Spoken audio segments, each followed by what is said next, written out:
Hey, welcome to Neversink Farm in the prop house and paper potting. So I'm going to do the basic stretching out the pots, putting them in a tray, filling, dibbling. That's the thing. So I'm going to do it slow in case you haven't done it before. If you have done it before, maybe there'll be some information that is new.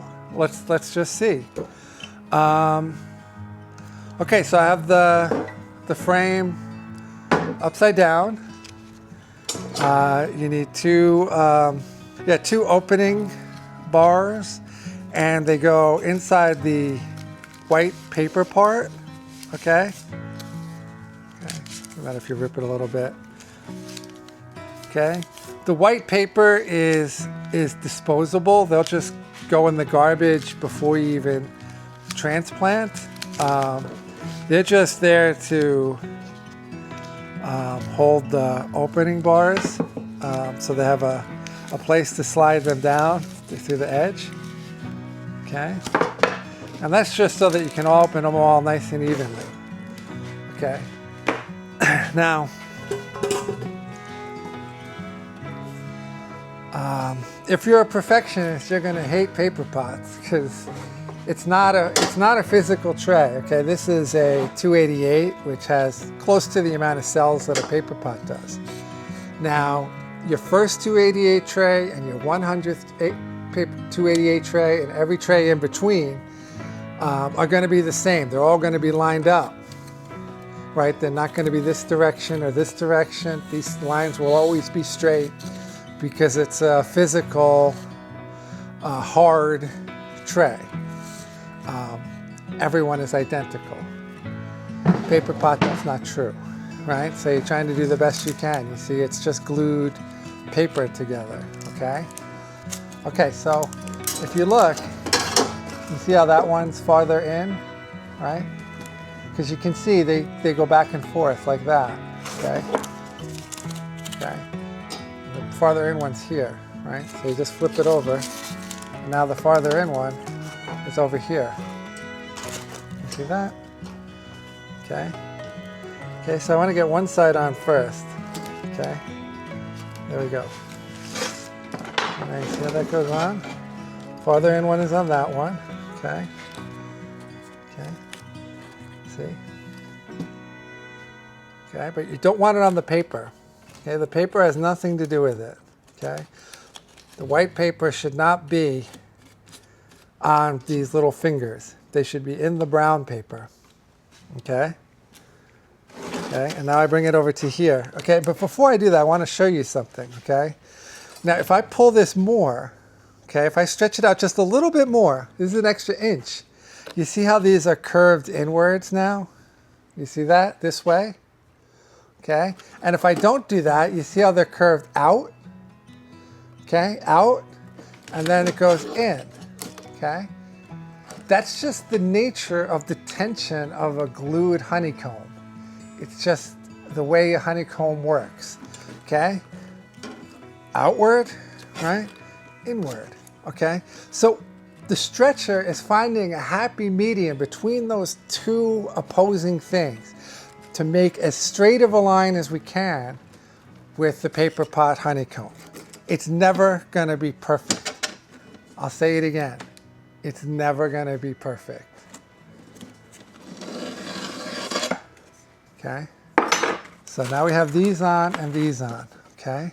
You see it's relatively straight. Like, no. But if we stretched it out any more, like, it would really start to curve in, right? So, like, if it was perfection, right? Like, you know, this is what's called perfection, is the dibbler. It's absolute perfection, spacing between them. To do it like this, right, you would need to stretch it slightly more, and this would curve in too much, and it'd be very hard to make a straight line, okay? So that's the reasoning behind the stretcher frame, okay? So you can assume the stretcher frame's correct and the dibble's correct, right? So you want to be able to get a dibble in each one of these, Okay, and I'm going to show you the best way to do that. Okay, it's important to keep these things dry. Okay, I have some that are like a year old and I have some that are like a week old. As long as they're kept dry, they're going to work the same. As they get older, they get harder to stretch, right? They don't want to stretch as much, but they still work fine, right? You know, this may not hold as much when you're stretching, and so you may want to put it on there and kind of help with your hand across. You know, newer ones just work better than older ones, but they're all gonna work.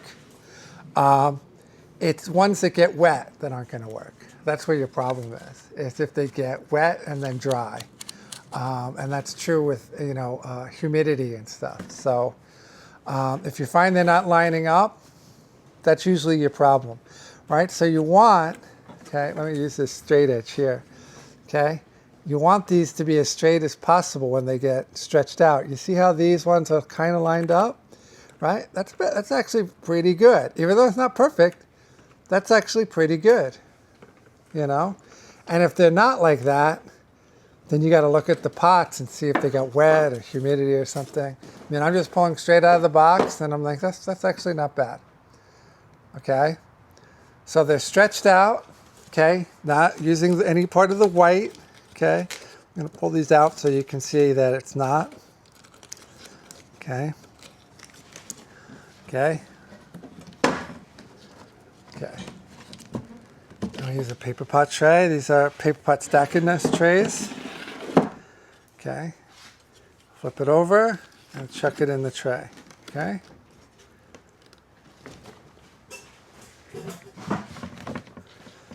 Hold on, I'm going to put this to the side.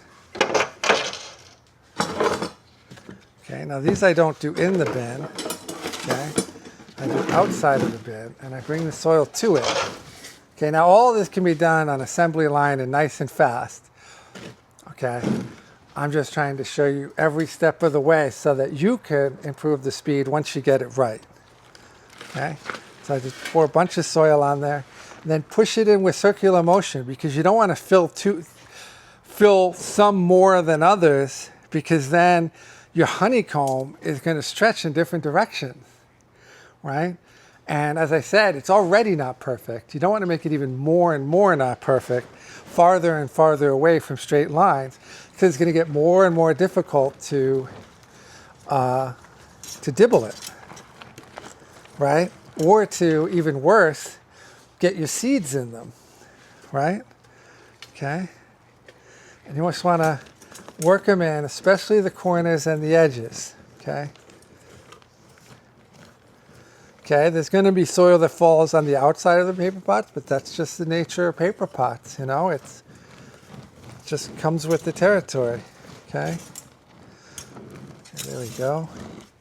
Okay, and then I want to be able to see the paper pots when I'm done. And that's because you want to be able to dibble it, right? But you want them as full as possible, right? So by running your hand across it, you can start to see the honeycomb, okay? Now, the dibble, okay? Okay, you see this, the one that's out, this finger, okay? What you do is you put this bottom dibble right against it, okay? You see how it's right against it, like that? Okay? And then I put it down in a straight line, and I use the stretcher as a straight line. Okay? Then I give it a, I make sure it's good. Okay? Okay? Now, if you notice, this is kind of near the bottom of this cell, right? Here it's kind of near the bottom of the cell. Here it's kind of to the edge of the cell. The goal is to get it so that you get a dibble in every cell, okay? That is your goal, okay? And that's what you want to practice on doing, okay? The way that these dibbles are set up, you see how there's spikes, you know? They're very hard cone. The older versions of this, they're rounded, right? Which I don't like because you can't get it nice in the center of the cell every time. So you want something sharp so that it pushes down the side of the cell right, and gets in the cell. That's the important thing.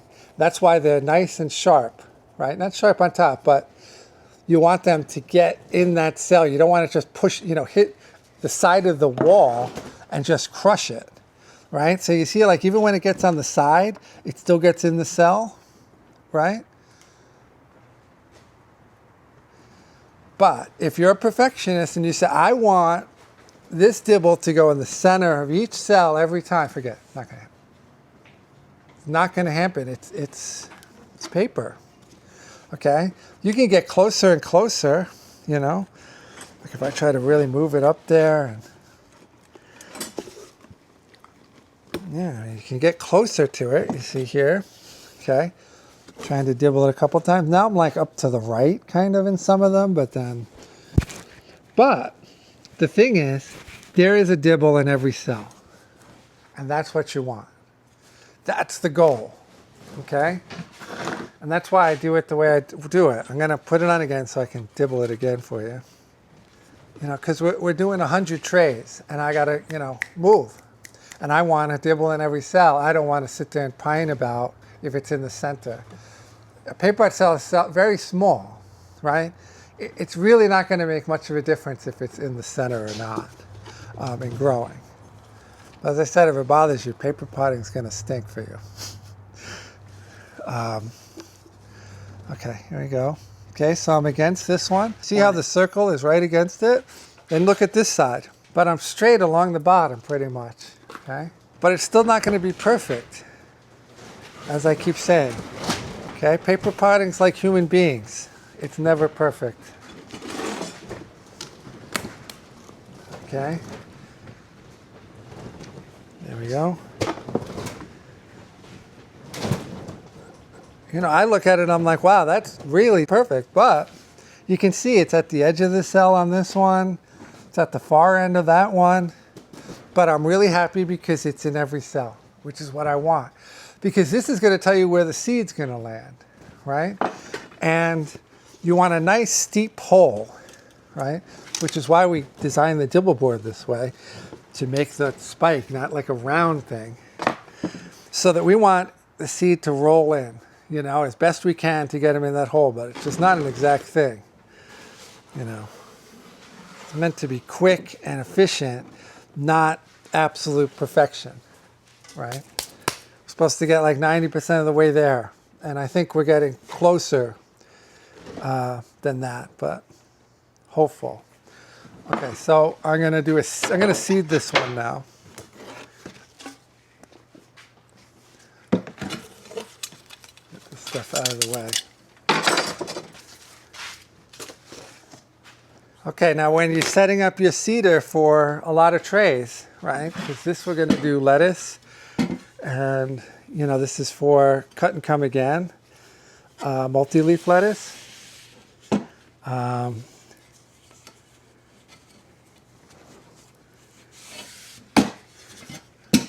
I just want to make sure there's no crap that collected in there.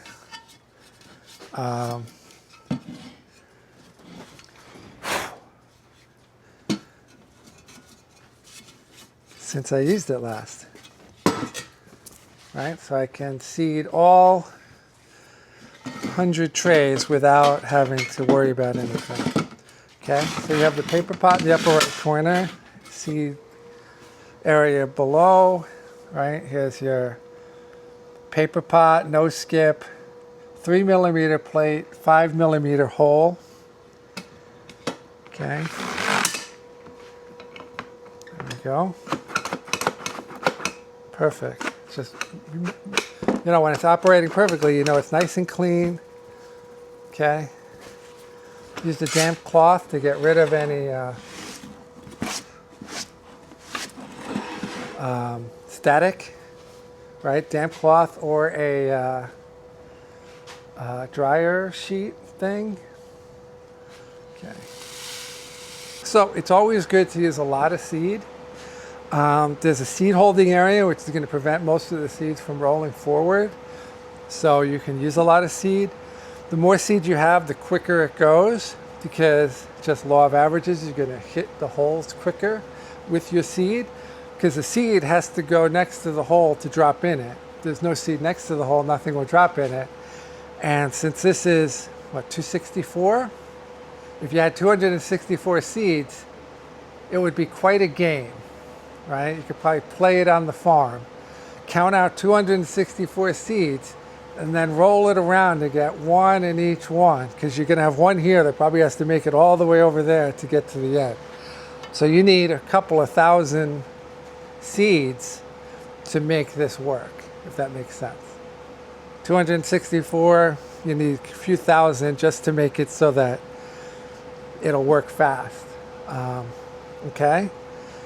So once I got the seeds in there, then I'm going to roll them around on top and try to get one in each.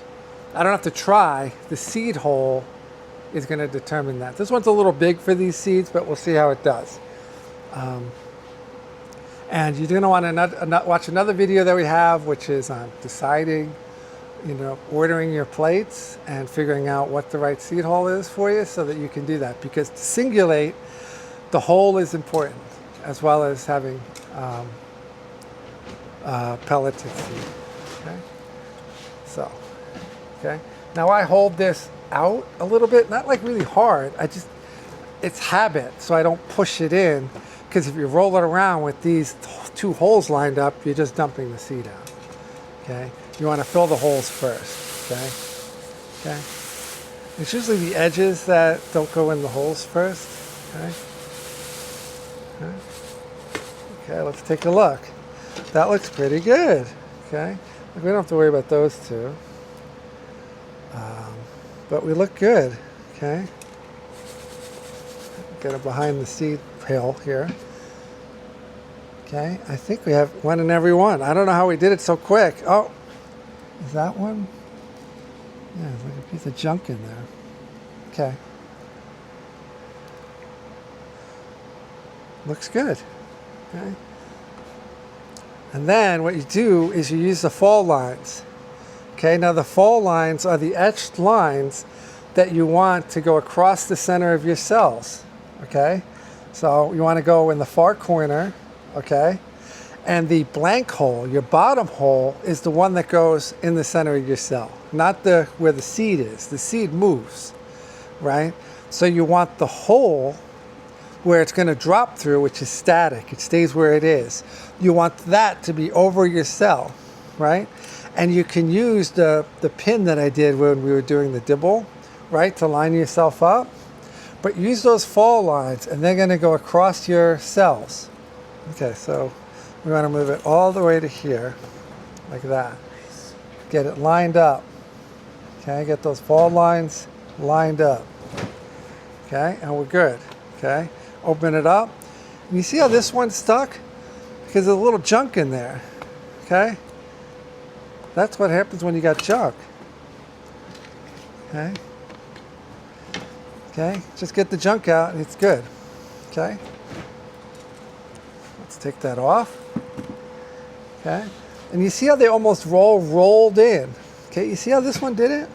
But he's still in the cell, right? He just didn't roll in. But we have one per cell, and I think 99% of them, maybe 100.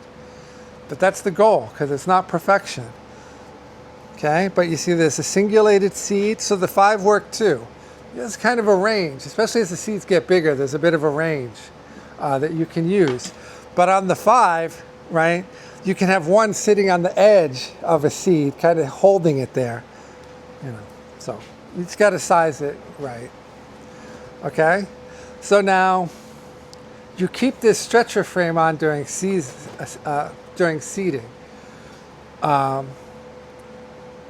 Because you don't want it to shrink. If you're seeding really fast, I always recommend having more than one stretcher frame, because you can have someone who's seeding behind you or maybe seeding next to you, and what they'll do is they'll seed it, and then what you want to do is you put your thumb here so that you don't pull up the paper pots, okay? And take your stretcher thing out, give it back to the guy who's filling, right? And now you're good, because now if it comes in a little bit, it doesn't matter anymore, right? So now it goes straight to the watering area, the automatic watering, where it gets 5 minutes of water, and then it will go straight into the germ chamber until it germinates. Okay. And for things that's hard to tell apart, right? Like maybe this is red lettuce. Okay. I will mark the edges. Red lettuce. And what you can do is these are stacking nets, so you can stack these too. Okay. And they'll stack on the edge, just like that. Okay. Now, if you're going to not use a germination chamber, then you got to keep it well misted. You can't let the seeds dry out. Some people cover it with like perlite and stuff to help keep it moist. Seeds don't need to be covered to germinate. We cover them because they could dry out, especially on a heat mat. They'll dry out pretty quickly because it's heat, it's dry heat. And that's why they're covered. So, you know, you got to follow what you do. I mean, I haven't done germinating on the tables in a long time because it's not so good. So you're going to know your system best for that. Let me talk a little bit about quickly when to put these in the ground. I have a whole video on it, so I'm not going to touch on everything. But the key is you don't want the plants holding on to each other, okay? So lettuce, when it actually gets leggy, it can have very long leaves like that, you know, and they can hold on to each other. And that's going to mess up your whole paper potting thing. Also, the roots can hold on to each other, and that's going to mess everything up.